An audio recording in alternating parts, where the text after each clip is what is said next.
Alhamdulillah, Alhamdulillah ya wassalatu wassalamu ala Rasulillah wa ala alihi wa ashabihi wa man wala. Wala haula wala quwata illa billah. Assalamualaikum warahmatullahi wabarakatuh. Dalam video ini saya akan menjelaskan tentang manajemen kurikulum dan pembelajaran. Mari kita mulai dengan baca basmalah dulu. Bismillahirrahmanirrahim. Ada 6 pokok bahasan yang kita bahas dalam kaitannya dengan topik mengenai manajemen kurikulum dan pembelajaran ini. Yang pertama adalah pengertian kurikulum, yang kedua kedudukan kurikulum dalam pendidikan, yang ketiga landasan manajemen kurikulum, yang keempat adalah tentang pengembangan kurikulum, yang kelima tentang tugas kepala madrasah dan guru dalam manajemen kurikulum dan pembelajaran, serta yang terakhir tentang pembagian tugas mengajar bagi guru. Baiklah, apa sebenarnya yang dimaksud dengan kurikulum dan pembelajaran? Apa hubungannya? Kurikulum adalah suatu rencana yang dikembangkan untuk memfasilitasi proses belajar dan mengajar. Dulu istilahnya belajar dan mengajar, sekarang lebih populer dengan istilah pembelajaran. Yang proses itu dibimbing dan diarahkan oleh suatu lembaga pendidikan, baik itu sekolah, madrasah, perguruan tinggi, dan lembaga pendidikan apapun. Yang kedua, kurikulum itu adalah suatu rancangan untuk menyediakan serangkaian kesempatan belajar bagi para peserta didik dalam rangka mencapai suatu tujuan tertentu. Dalam kaitan ini, Oliva dalam bukunya yang ditulis tahun 2009 halaman 3, dia mengatakan bahwa kurikulum adalah segala kegiatan yang terjadi di suatu sekolah, termasuk di dalam kegiatan ekstrakurikuler, kegiatan bimbingan maupun hubungan antar manusia yang terjadi di lingkungan pendidikan tersebut. Sedangkan menurut Sutopo, kurikulum adalah seluruh pengalaman aktual yang dimiliki oleh siswa yang di bawah pengarahan sekolah. Jadi pengalaman aktual, tapi pengalaman itu adalah pengalaman yang memang dirancang oleh suatu lembaga pendidikan, sekolah atau madrasah, agar siswa itu mengalami pengalaman tersebut, dan dengan pengalaman tersebut mahasiswa akan mencapai suatu tujuan pencapaian kompetensi yang sudah ditentukan. Menurut Gunawan, kurikulum pendidikan memiliki tugas mengembangkan potensi manusia secara maksimal, baik itu potensi jasmani maupun potensi non jasmania. Di sini dia sebutkan sebagai rohani. Ya, cakupannya bisa luas. Pokoknya yang non jasmani itu, jadi jasmani dan non jasmani. Jasmani berarti kesehatan fisik. Yang non jasmani berarti intelektualitasnya, spiritualitasnya, religiusitasnya, etika sosialnya, hubungan antar manusia dan sebagainya. Jadi itu dua-duanya adalah dikembangkan oleh kurikulum yang dirancang. Kemudian Slater, ini pakar dari luar negeri, mengatakan bahwa kurikulum berpotensi meningkatkan pembelajaran peserta didik. Ya, memang demikianlah, kurikulum memang dirancang untuk meningkatkan kegiatan pembelajaran, sehingga dalam kurun waktu tertentu tujuan pendidikan itu akan bisa diwujudkan secara berangsur-angsur. Menurut Undang-Undang Nomor 20 tahun 2003 tentang Sistem Pendidikan Nasional, ya, undang-undang ini sudah terkenal saya kira di kalangan para mahasiswa. Dikatakan di sana bahwa kurikulum adalah seperangkat rencana dan pengaturan mengenai tujuan, isi, bahan pelajaran, serta cara atau metode yang digunakan, dan berfungsi sebagai pedoman penyelenggaraan kegiatan pembelajaran untuk mencapai suatu tujuan pendidikan yang sudah disepakati di depan. Ini Sisdiknas ya. Oleh karena itu kurikulum itu memang dirancang untuk mewujudkan tujuan pendidikan nasional dengan memperhatikan 4 hal. Yang pertama yaitu tahap perkembangan siswa, berarti prinsip psikologisnya. Yang kedua kesesuaian dengan lingkungan. Kemudian yang ketiga adalah kebutuhan pembangunan. Dan yang keempat adalah perkembangan ilmu pengetahuan dan teknologi dan juga seni. Jadi 4 komponen itu harus diperhatikan dalam merancang suatu kurikulum nasional. Karena kurikulum itu harus relevan dengan apa? Dengan perkembangan zaman, dengan perkembangan teknologi dan sebagainya. Karena kalau kurikulum tidak sesuai dengan itu, maka kurikulum jadi tidak efektif, tidak bermanfaat. Pengertian kurikulum menurut Tanner dan Tanner tahun 80 ya. Tanner dan Tanner mengatakan bahwa kurikulum adalah rekonstruksi pengetahuan dan pengalaman. Pengetahuan dan pengalaman siapa? Pengetahuan dan pengalaman manusia, bukan orang per orang. Manusia secara kolektif sebagai satu kesatuan civilization atau peradaban. Yang kedua, bahwa kurikulum itu dikembangkan secara sistematis oleh guru. Dan yang ketiga, bahwa kurikulum itu ditujukan untuk mengembangkan pengalaman siswa dalam mengarungi kehidupan. Sedangkan Oliva punya pendapat bahwa kurikulum bisa dilihat dalam arti luas maupun dalam arti sempit. Dalam arti sempit, maka kurikulum itu adalah yang dipahami sebagai mata pelajaran itu. Ada fisika sendiri, kimia sendiri, matematika sendiri, dan seterusnya. Namun kurikulum juga bagi Oliva bisa bermakna luas. Artinya apa? Kalau bermakna luas berarti seluruh pengalaman peserta didik, baik di dalam maupun di luar sekolah, tetapi pengalaman tersebut adalah pengalaman yang memang dirancang oleh sekolah atau lembaga pendidikan di mana siswa itu bersekolah. Lalu dikatakan bahwa pengalaman belajar mencakup seluruh tugas-tugas yang diberikan oleh guru kepada siswa dalam rangka mencapai jenis, tingkat, dan jenjang pendidikan yang sudah tetap sepakati. Kurikulum juga bisa kita lihat dalam 3 dimensi. Yang pertama, kurikulum sebagai ilmu, kurikulum sebagai sistem, dan kurikulum sebagai suatu rencana. Kurikulum sebagai ilmu berarti dikaji konsep-konsepnya, dipelajari dan discrutinize landasan-landasannya, juga asumsi-asumsinya, teori-teori yang melandasinya, modelnya, dan praksis, serta prinsip-prinsip dasar dari kurikulum itu. Itu berarti sebagai suatu ilmu.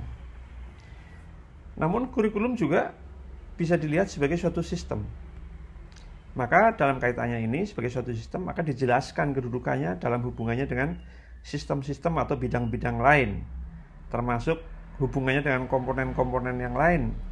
Ya, baik itu terkait misalnya kalau dalam dunia pendidikan kita mengerti adanya jalur, jenjang, dan jenis pendidikan, bahkan termasuk di dalamnya manajemen pendidikannya itu.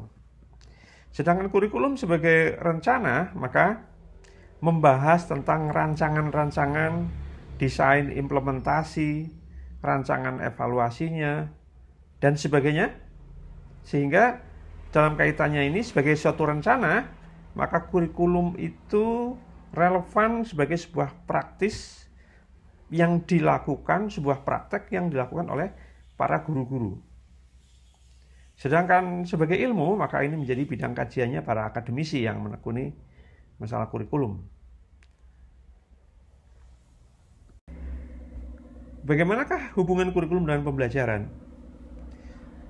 Kita ketahui bahwa kurikulum merupakan suatu komponen yang sangat strategis, karena ia merupakan seperangkat rencana dan pengaturan mengenai tujuan, isi, dan bahan pelajaran, serta metode yang akan digunakan.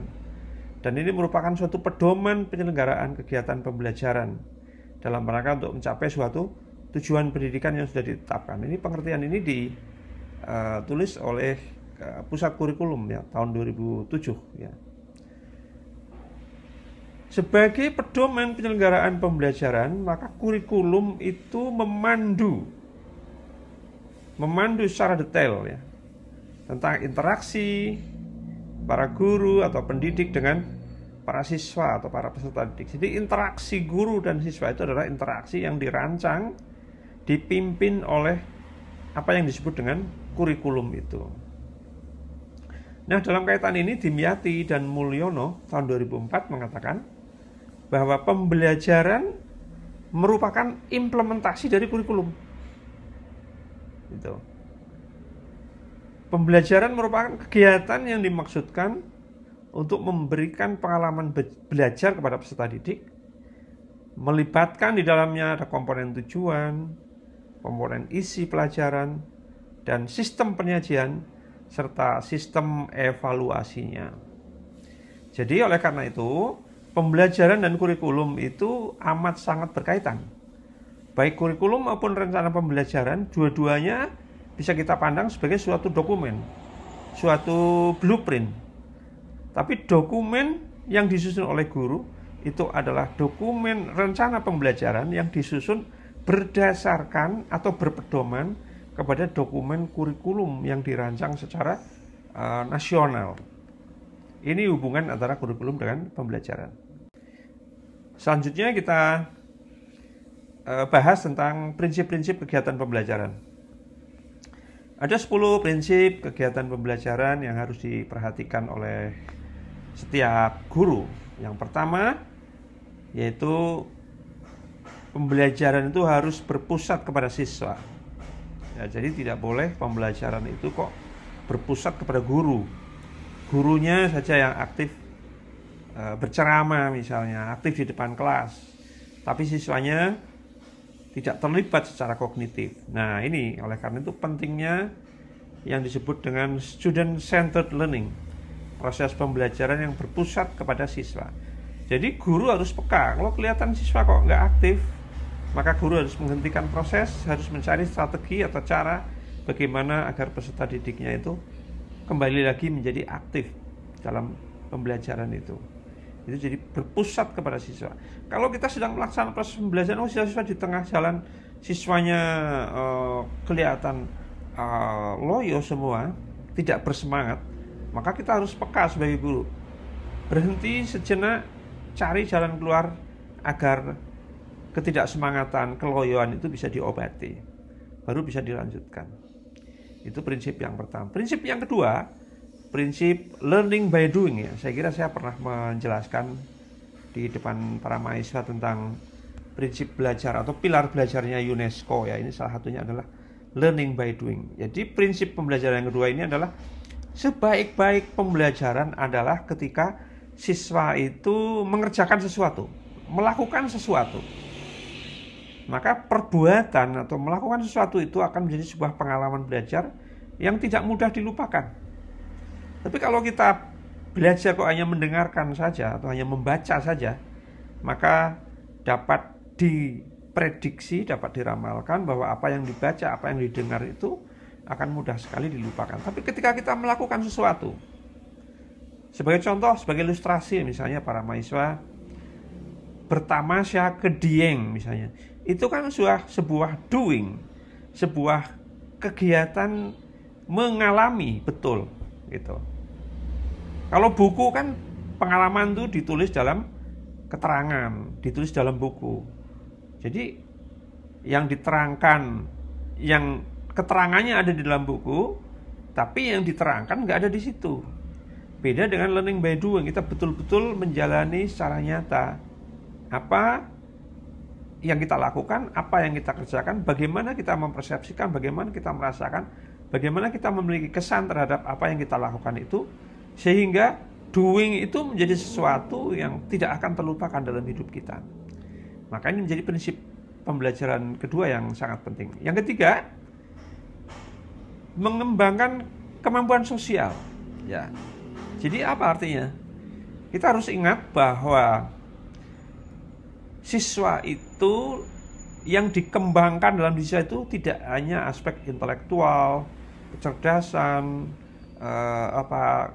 keterampilan hard skill, dan juga kecakapan dalam bidang individual, tapi juga kita akan mengembangkan toleransi, kemampuan bersimpati, berempati terhadap orang lain. Ini semuanya adalah kemampuan sosial yang harus dikembangkan, sehingga ini prinsip pembelajaran ketiga ini juga amat sangat penting untuk bisa diperhatikan oleh guru. Meskipun kita mengajar matematika itu, tapi kita harus mengingat bahwa matematika pun bisa mengembangkan kemampuan sosial siswa. Misalnya memecahkan masalah matematika, tapi dengan berdiskusi kelompok. Maka ini guru matematika ini memiliki kepekaan bahwa salah satu prinsip pembelajaran itu adalah pembelajaran sosial. Ini salah satu contoh, salah satu ilustrasi. Kemudian yang keempat, yaitu mengembangkan curiosity atau rasa ingin tahu, dan juga imajinasi. Dan yang terakhir adalah mengembangkan fitrah ketuhanan, ya. Jadi mungkin keimanan atau religiusitas, ya. Jadi keingintahuan, imajinasi, dan fitrah religiusitas itu juga harus dikembangkan secara simultan, secara bersama-sama. Rasa ingin tahu, artinya bagaimana kita mengembangkan rasa ingin tahu terhadap para siswa.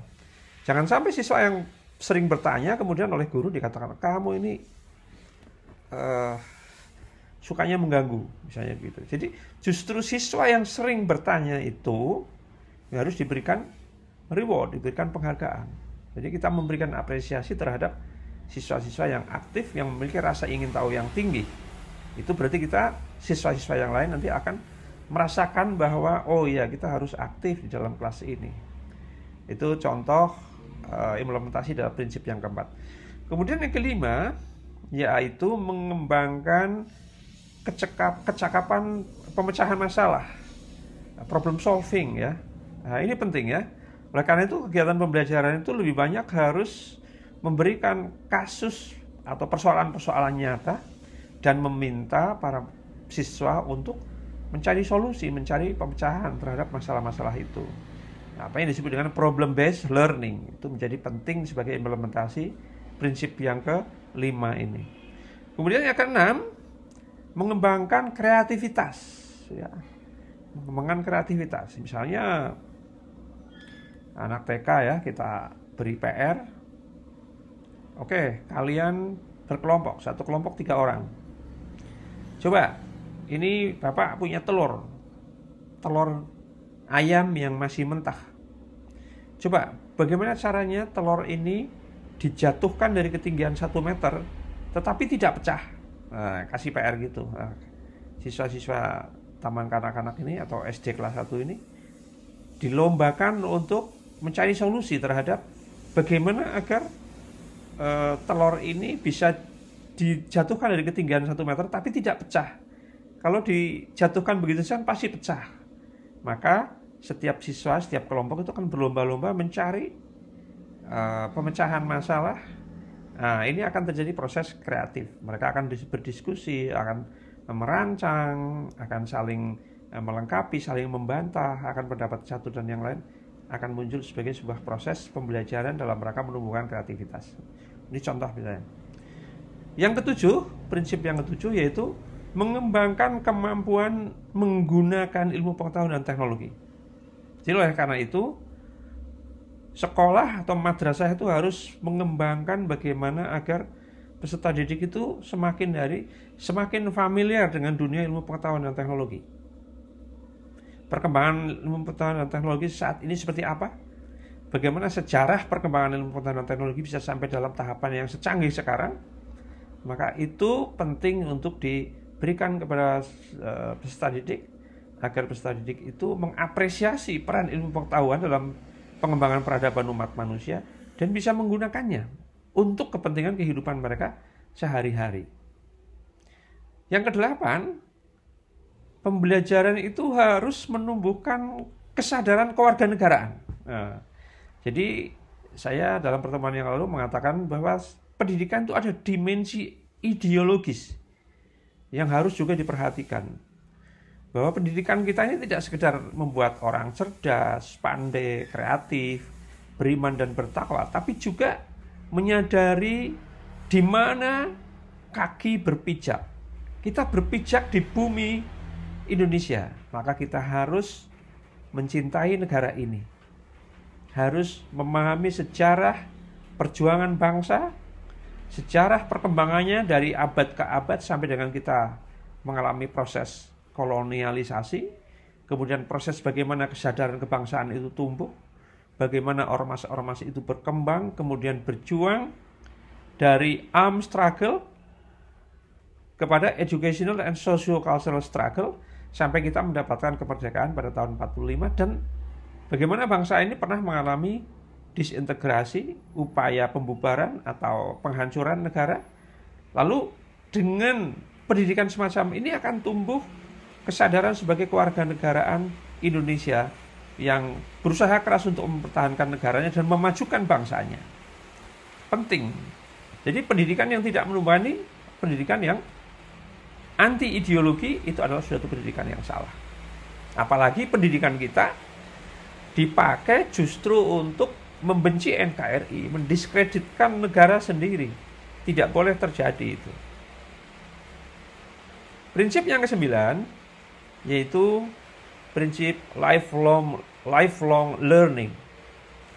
Konsep belajar seumur hidup, ya, bahwa kita manusia itu belajar tidak hanya now tapi juga seumur hidup, sepanjang hayat.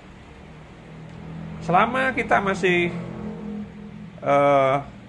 memiliki nyawa, masih bernafas, maka kita masih terikat dengan kewajiban kita untuk belajar. Kalau dalam kita sebagai muslim sudah sangat jelas, ya.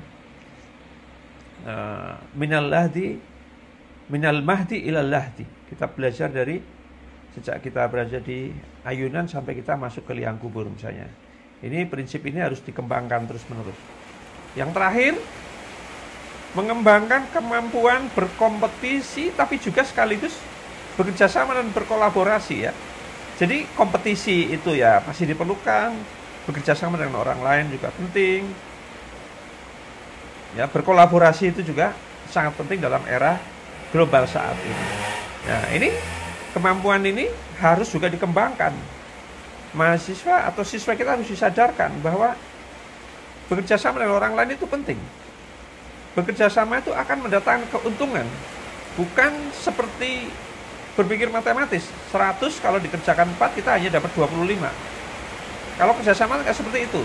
Justru jari satu tidak bisa mengangkat sebuah batu, tapi ketika jari-jari itu 5 bekerja sama, bisa menghasilkan daya yang jauh berlipat ganda dibandingkan dengan kemampuan individual jari-jari yang kita miliki. Katakan tangan kiri kita mampu mengangkat beban 5 kg. Tangan kanan kita mampu mengangkat beban 7 kg. Secara matematis, ketika dua tangan digabungkan, mampu mengangkat 12 kg. Oh tidak, ketika digabung tangan kiri dan kanan, ternyata mampu mengangkat beban sampai 21 kg. Artinya 3 kali lipat. Ini sebagai contoh bagaimana prinsip pembelajaran yang mengasah kemampuan untuk berkompetisi, bekerja sama, dan berkolaborasi sekaligus. Jadi prinsip-prinsip pembelajaran yang saya jelaskan tadi pada slide sebelumnya itu membawa implikasi bagi tugas-tugas guru. Ya, implikasi yang pertama, guru itu dalam menjalankan tugas harus selalu bersikap positif terhadap siswa, harus apresiatif terhadap siswa, harus peka terhadap situasi di mana kita harus memberikan penghargaan. Sekecil apapun prestasi atau kegiatan positif yang dicapai oleh siswa harus kita apresiasi. Ya, harus selalu memperhatikan. Yang kedua, guru itu harus mempersiapkan isi materi pembelajaran dan bagaimana strateginya, bagaimana step by step kegiatan pembelajarannya secara detail. Yang ketiga, guru itu harus memiliki ekspektasi yang tinggi terhadap siswa. Artinya jangan sampai guru terlalu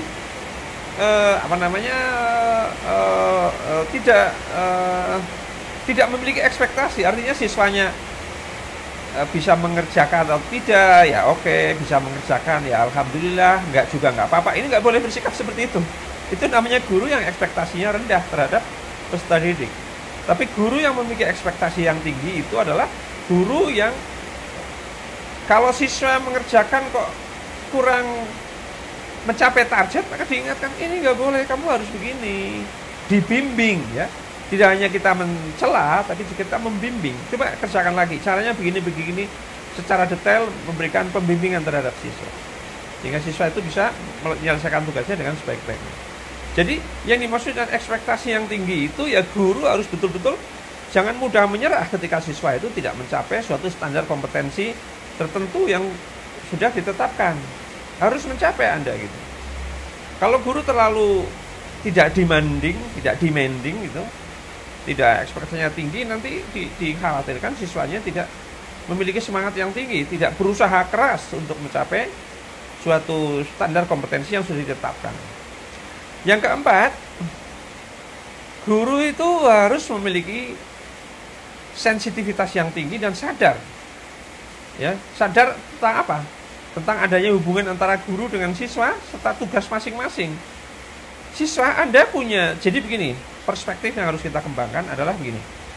Guru punya hak dan punya kewajiban. Kewajiban guru adalah memberikan pelayanan yang sebaik-baiknya terhadap peserta didik. Oke.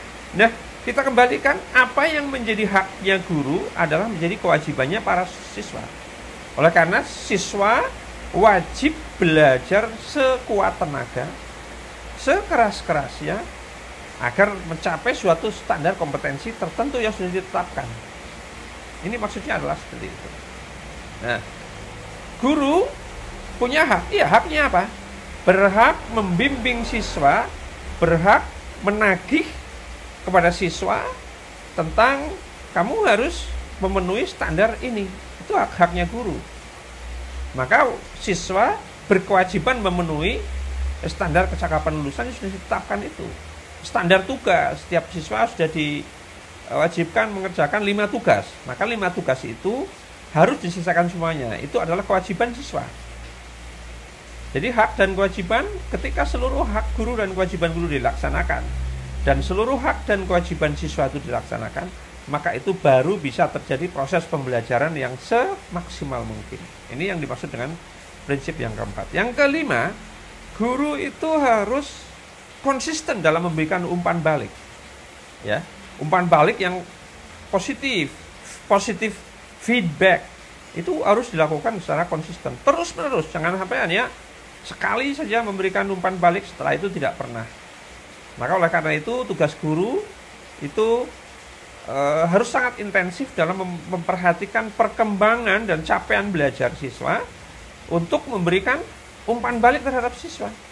Oh, ini Anda sudah mencapai standar yang bagus. Dalam kegiatan pembelajaran berikutnya, kita juga memberikan umpan balik secara konsisten. Dalam setiap kegiatan belajar kita memberikan umpan balik kepada siswa, kepada setiap siswa itu. Jika siswa itu menyadari akan selalu merasa tertagih, selalu tertantang untuk menyelesaikan step by step kewajiban pembelajaran yang harus diselesaikan.